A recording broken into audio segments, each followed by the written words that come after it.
Mr. Mariwala, it's a big FMCG giant that you have created with sales of more than $1 billion and market cap of almost $5 billion. Where would you like to see Marico in the future? Where do you see it now? So I think let me begin with the Marico journey. It started in 1990, and at that time we had just two brands, and clearly the focus at that time was that can we create a strong company based on its culture, create a very strong culture to attract talent, because talent attraction was a very important part, and can we use innovation and can we identify sectors where we have a right to win. So can we be market leaders in whatever we do.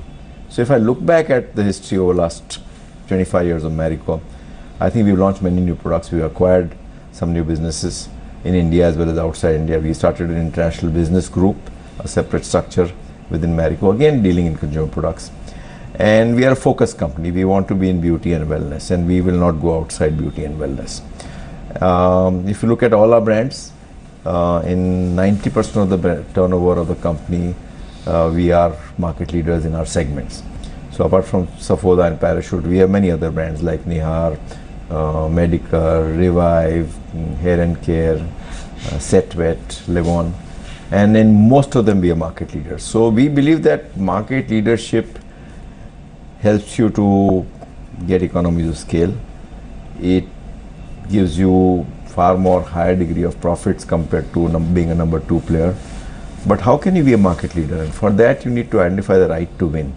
So basically identify categories where you think you can be a market leader, either because you are creating a new category, or because you have a new innovation which will enable you to become a market leader, or you have a set of competencies which you think you can become a market leader on a perpetual basis. So I think that's how the journey has been. And just to give a recent example, we started under Saffola brand, we started entering the oats segment, and we entered plain oats, and we realized that beyond a point we were not able to increase market share. Went back to the drawing board. We said, how can we become market leaders in oats? So we said that Indians love savory breakfast and they don't like sweet breakfast. So can we offer oats in a savory form? And that's how we came with a range of savory oats, masala oats, pepper oats, tomato oats, and we pioneered that in the marketplace in the savory segment, which is growing very, very fast compared to. And you could compete with the global nobody brands. else. We were the first ones to launch, Right. And we have a 70% market share in the savory oats segment, which is growing very, very fast. There is huge conversion happening from plain oats to savory oats because of that insight we had that okay, Indians like savory breakfast. Mr. Mariwala, you're more a professor than an entrepreneur. That's the impression you give to a lot of us, and your words have a lot of wisdom. But does it also make the company very conservative, and is that a wise thing to do at a time of aggressive growth? I would say that it's as long as there is potential for you to grow in beauty and wellness, you should do that. If at some stage we realize that yes, there is a certain limitation, then we should look at our areas where we want to enter. But as of today, we have identified many opportunities to be in these spaces. I am a strong believer in focus. Do a few things, but do them well. Because if you have focus, then focus will give you depth, and depth will give you excellence. So you concentrate on 2 or 3 sectors, and be the master rather than trying to be jack of all trades. You started Kaya, which is more a service-oriented business and not so much the product that you have been doing for so many years. So where did the idea of entering the service sector come in? So Kaya began out of just sheer desire to start a new business, and it began out of an incubation cell which we had set up. And the key challenge at that time was how do you have an entrepreneurship mindset in a larger organization. So we said that let it be handled by me personally, and that incubation cell will report to me directly. And they will not be subject to all the organizational processes and systems which would tend to delay things. So there was one person reporting to me directly, and from the time we got the idea to the time we went into business, we did it within 1.5 years. And we don't do detailed market research like you do it in FMCG, but you do insighting at an individual level. So I visited some clinics in London and New York, and that's how I got the idea. We saw that we can integrate that, we can have a doctor on board. We prototyped that, and that's how we went into business. So clearly, the fact that you're an incubation cell, which was not a part of Marico, that really helped.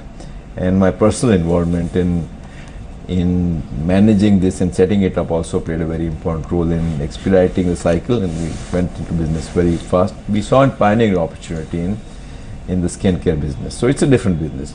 But what I'm trying to say, Marico will do that. Now, separately, Kaya is a separate company now. It's demerged from Marico.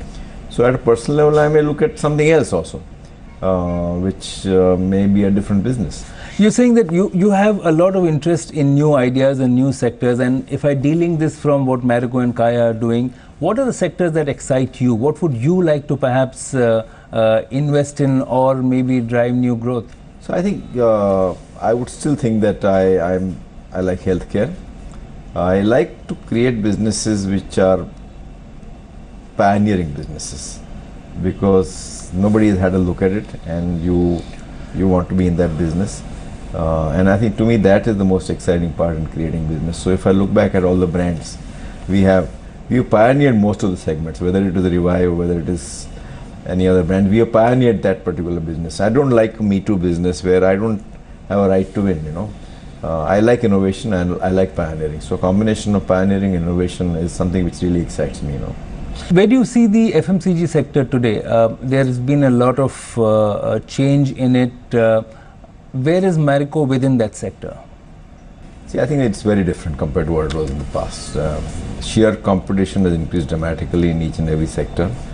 And the environmental changes which have happened in the Indian environment have led to all these changes. So, of recent changes in digitization, sensors, algorithms have played a role in terms of creating discontinuities, disruptions in business. But if I look back at all the changes, starting with urbanization, economic growth, media, television, exposure to global trends, e-commerce, entry of foreign players into retail segment, I think a combination of all these factors have led to a change where consumer earlier was buying more family brands, now they're buying individual brands. There is a high degree of segmentation within each and every segment. So you have hair oils, you will have 20 different types of hair oils. Earlier it was just one hair oil, or two types of hair oils. So there is, as the business has grown, there is high degree of segmentation.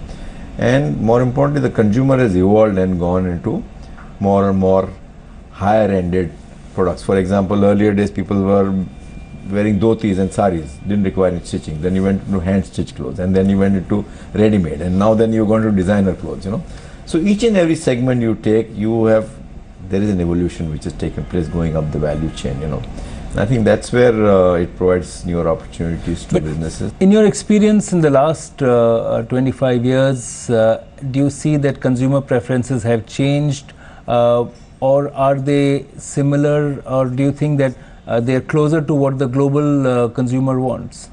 So I think you will have a combination of both. You will have certain convergence, but within that convergence you will have some individual preferences. For example, convergence is at a broad level in foods may go into packaged foods, but the taste factors and the preferences within that will go on differing geography. I can't launch, say, masala oats in some other territory. It will have to be tailored to that particular geography, So especially in foods, the tastes really make a big difference. And forget about internationally. Within India also, you'll have different varieties of food, types of foods, depending on where you're launching. South India will be very different than North India, So I would say that yes, there is some degree of convergence when it comes to some habits.